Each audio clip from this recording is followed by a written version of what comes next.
Bugün 11 Aralık 2025 Perşembe ve UEFA Avrupa Ligi'nde ortalık tam anlamıyla karıştı. Lig aşamasının son haftası bitti ve önümüzde bir yığın maç özeti, veri, puan durumu var. Hmm, Gelin şimdi bu dağınık yapbozun parçalarını birlikte birleştirelim ve bu çılgın gecenin sonunda kim sevindi, kim üzüldü anlamaya çalışalım. kesinlikle. Bu yenilik formatının ne kadar acımasız ve bir o kadar da heyecanlı olduğunu bu son hafta bize tekrar kanıtladı diyebilirim. Kesinlikle. Eskiden hani grup sonuncusu olan bir takım için son maç formaliteydi. Şimdi ise alacağım bir galibiyet, atacağım fazladan 2 gol seni bir anda 24'lükten alıp 17'liğe fırlatabiliyor. Ve playoff potasına sokuyor. Aynen öyle. O yüzden her an, her saniye çok değerliydi. O zaman hemen başlayalım. Bazı takımlar bu stresi hiç yaşamak istememiş anlaşılan, işi ilk dakikadan bitirmiş gibiler. Mesela Fenerbahçe. Norwich'te Brann'ı 4-0 yenmişler. Evet. Kağıt üzerinde çok dominant bir skor ama maçın özetine bakınca sormak istiyorum. Bu skor biraz aldatıcı olabilir mi? Yani maçın kırılma anı tamamen o erken gelen kırmızı kart mıydı? Bak bu harika bir soru. Kırmızı kart maçın kilidini tamamen açtı, bu doğru. Brandon Helland'ın o pozisyonda yaptığı hareket takımının fişini erkenden çekmek gibiydi resmen. Hı hı. Ama şunu da söylemek lazım. Kart olmasa bile Fenerbahçe'nin maça ne kadar istekli başladığını görmezden gelemeyiz. Daha 5. dakikada Kerem Aktürkoğlu'nun attığı gol var. Evet, daha maçın başında. Tabii tamamen planlanmış bir hücumun sonucuydu. Mert Müldür'ün bindirmesi, Nene'nin zekası ve Kerem'in bitiriciliği.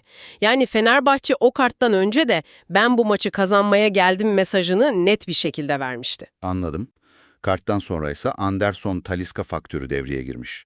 Adam adeta tek başına bir resital sunmuş. Tam anlamıyla 10 kişi kalmış ve morali bozulmuş bir rakibe karşı Talisca gibi bir yıldızınız varsa maçı bir partiye çevirebilirsiniz. Evet. Önce duran toptan golünü attı, sonra akıl dolu bir vuruşla farkı 3'e çıkardı. Ama dur bir saniye, sen de özeti görüyorsun değil mi? O son goldeki asiste bakar mısın? Levent Mercan'ın ortası. İnanılmaz! Sol ayağıyla kestiği o orta, neredeyse golün yarısı demek. Talisca'ya sadece dokunmak kalmış. Kesinlikle o orta muazzam. Peki bu 4-0'lık galibiyetin puan tablosundaki karşılığı tam olarak ne oldu? Fenerbahçe'yi nereye taşıdı? Bu galibiyet onları 11 puana ve çok kritik olan 12. sıraya taşıdı. Yani doğrudan son 16'ya kalamadılar ama Ama playoff'talar. aynen öyle. Playoff potasının içinde kendilerine sağlam bir yer buldular. Kısacası turnuvada hayattalar ve mücadeleye devam edecekler. Fenerbahçe playoff'ta devam ediyor ama bazı takımlar o ekstra 2 maçlık stresi hiç yaşamak istemedi. Mesela Roma. Celtic Park gibi bir yerden, yani cehennem gibi bir atmosferden 3-0'lık net bir galibiyetle çıkmışlar.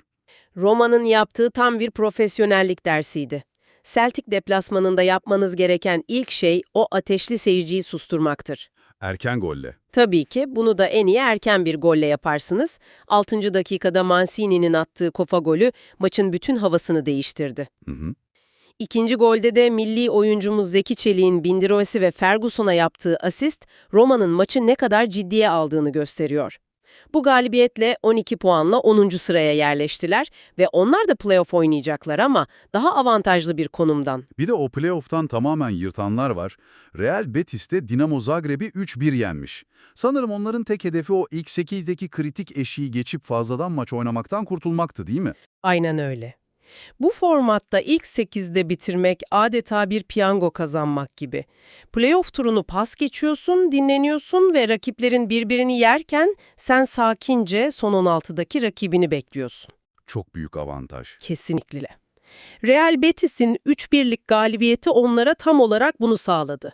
14 puana ulaşıp ligi 4. sırada bitirdiler. Maçın ilk golünün kendi kalesine olması da gecenin ilginç detaylarından biriydi ama sonuçta amaçlarına ulaştılar. Bu net skorlar bir yana, bu formatın asıl delili son saniyeye kadar kimin nereye gideceğinin belli olmadığı anlarda yatıyor. Yani elimdeki FCSP Feyenoord özetine bakıyorum da bu bir maçtan çok bir film senaryosu gibi. 4-3 bitmiş, Son saniyede gelen bir gol var. Neler yaşandı o maçta? O maç bu yeni formatın neden bu kadar sevildiğinin adeta bir özetiydi. FCSB 1-0 öne geçti, sonra Feyenoord maçı bir anda 3-1'e getirdi. Maç koptu diyorsun. Normal şartlarda eski sistemde deplasmanda 3-1 geriye düşen bir takım havlu atardı. Ama işte bu tam da yeni formatın yarattığı zihniyet.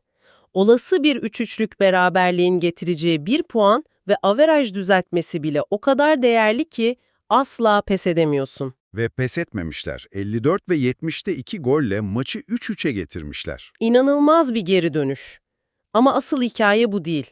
Daha ne olabilir ki? Asıl hikaye 3-3'e getirdikten sonra bile beraberliğe razı olmamaları.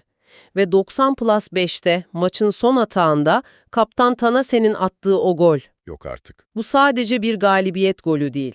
Bu bütün bir sezonun kaderini değiştirebilecek, matematiksel bir devrim yaratan bir goldü. O statta yaşanan sevinç her şeyi anlatıyordu. Harika bir geri dönüş ama bu Feyenoord için de utanç verici bir çöküş değil mi? Yani 3-1 öndeyken bir maçı bu şekilde vermek, turnuvanın ilerisi için ciddi bir zihinsel zayıflık işareti olabilir. Kesinlikle katılıyorum. Bu Feyenoord için bir alarm zili. Büyük hedefleriniz varsa böyle bir maçı kapatmayı bilmeniz gerekir. Bu çöküş ilerleyen turlarda karşılarına bir travma olarak çıkabilir. Benzer bir asla pes etme hikayesi de Nottingham Forest'tan gelmiş. Onlar da Utrecht deplasmanında son dakikalarda buldukları golle kazanmışlar. Evet, o da çok kritik bir galibiyetti. 1-0 öndeyken 80. dakikada golü yiyorsun ve maç 1-1'e geliyor. Tamam diyorsun. Deplasmanda 1 puan iyidir. Çoğu takım böyle düşünür ama Nottingham Forest düşünmedi. 88. dakikada oyuna sonradan giren Igor Jesus'un attığı gol onlara sadece 3 puan kazandırmadı. O golle 11 puana ulaşıp 11. sıraya tırmandılar ve kendilerini playoff potasının içine attılar. Vay be. Eğer maç 1-1 bitseydi şu an turnuva dışındalardı. İşte tek bir golün yarattığı devasa fark bu. Bir geri dönüşte Bolonya'dan Celta Vigo deplasmanında 1-0 geriden gelip 2-1 kazanmışlar. Özetlerde Bernardeschi ismini görüyorum sürekli. Bernardeschi maçı tek başına almış diyebiliriz. Bolonya'nın önce bir golü offside nedeniyle iptal ediliyor, moraller bozulabilirdi ama hemen ardından kazanılan penaltıyı gole çeviriyor, sonra da muhteşem bir vuruşla takımına galibiyeti getiriyor. Bu da önemli bir geri dönüş. Çok. Bu geri dönüşte Bolonya'yı 11 puanla 13. sıraya, yani Fenerbahçe'nin hemen altına yerleştirdi. Anladım. Yani bazıları şov yaptı, bazıları son saniyede hayata tutundu. Ama bazen de şov yapmana gerek kalmıyor. Tek bir çirkin gol bütün sezonun kaderini değiştirebiliyor. Midtjylland'ın Genk'i 1-0 yendiği maç tam olarak bu galiba. Tam olarak bu. Maçın özetini izlediğinde estetik bir şey yok. Osorio'nun çok sert bir şutu kaleciden dönüyor, Gelenk adında bir oyuncu önünde bulduğu topu ağlara yolluyor. Şans golü gibi biraz. Çıkardı ve ligi 2. sırada bitirdi. İkinci mi? İkinci, yani Real Betis gibi onlar da playoff oynamadan doğrudan son 16'ya adını yazdırdı. Bir gol, 2 maçlık yıpratıcı bir seriden kurtulmalarını sağladı. Bir başka 1-0'lık maçta Young Boys Lille maçı ama bu maçın skoru basit olsa da hikayesi çok daha kaotik. Özetlerde bir penaltı kurtarışı ve 2 kırmızı kart görüyorum. O maçta skor dışında her şey vardı. Lille 10 kişi kalıyor, Young Boys penaltı kazanıyor ama Lille'in Türk kalecisi Berke Özer müthiş bir kurtarış yapıyor. Vay Berke! Aynen. Sonra Young Boys golü buluyor ama bu sefer de onlar 10 kişi kalıyor. Tam bir sinir harbi. Sonuçta Young Boys o kaotik ortamdan 1-0'lık galibiyetle çıkmayı başardı ve 9 puanla 21. sıraya tutunarak playoff şansını sürdürdü. Berke'nin o kurtarışı olmasa belki de Lille bugün çok daha zor bir durumda olabilirdi. Ve zirve yarışındaki son kritik maç. Aston Villa, Baseli deplasmanda 2-1 yenmiş. Bu galibiyetle onlar da o Krallar Kulübü'ne katıldı sanırım. Evet, Aston Villa'da 15 puana ulaşarak Midtjylland ve Lyon ile birlikte zirveyi paylaştı. Avarajla 3. oldular ama bu bir şeyi değiştirmiyor. Onlar da doğrudan son 16'dalar. İşlerini şansa bırakmamışlar. Hiç. Maçta Basel beraberliği yakaladığında kısa süreli bir panik yaşanmış olabilir ama Yuri Tielemans gibi tecrübeli bir ayak sahneye çıktı ve çok klas bir golle takımına turu getirdi. Peki tüm bu maçları alt alta koyunca ortaya nasıl bir tablo çıkıyor? Kim güldü, kim ağladı? O puan durumuna bir bakalım. Çünkü anlattıklarından anladığın kadarıyla bazı takımlar için tek bir gol bile cennetle cehennem arasındaki fark demekti. Kesinlikle öyle. Tabloyu 3 ana gruba ayırabiliriz. İlk grup Krallar Kulübü, yani ligi ilk 8'de bitirip playoff oynamadan son 16'ya kalanlar. Rahat olanlar. En rahatları Lyon, Midtjylland, Aston Villa, Real Betis, Freiburg ve Ferencvaros gibi takımlar burada. Onlar artık arkalarına yaslanıp diğerlerinin savaşını izleyecek. Asıl curcunanın kopacağı yer ikinci grup o zaman. Aynen öyle. Ben oraya Battle Royale arenası diyorum. 9. sıradan 24. sıraya kadar olan takımların hepsi bu arenada. Braga, Porto, Stuttgart, Roma gibi devler var. Fenerbahçe de orada. Temsilcimiz Fenerbahçe'de 12. sırada bu grubun içinde. Çok zorlu, çok heyecanlı eşleşmeler bizi bekliyor burada. Ve son olarak 3. grup var. Elveda diyenler. Nice'nin 6 maçta 0 çekmesi gibi inanılmaz bir istatistik var mesela. Rangers ve Malmö gibi takımlarda sadece 1 puan toplayarak Avrupa defterini bu sezon için kapattılar. Peki o Battle Royale arenasında bizi ne gibi eşleşmeler bekliyor? Fikstürden birkaç önemli maçı paylaşabilir misin? Ocak ayında nefesler tutulacak. Mesela Fenerbahçe, ligi 3. bitiren ve doğrudan son 16'ya kalan Aston Villa ile eşleşiyor.